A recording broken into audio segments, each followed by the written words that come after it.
This is the elevator at Macy's at Lakeline Mall in Austin, Texas.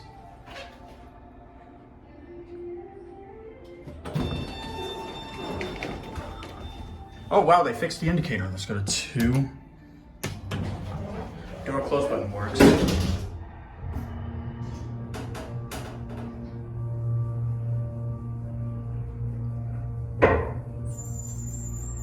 Here at 2. Let's go back down to 1. Door close button works. Now let's get a cab view. Pretty nice elevator. Well, actually no, it's pretty basic actually.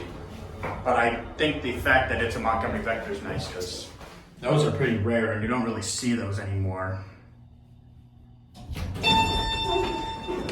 Also, that lantern is burned out. Well, it's been taken out. There it goes. And that is it.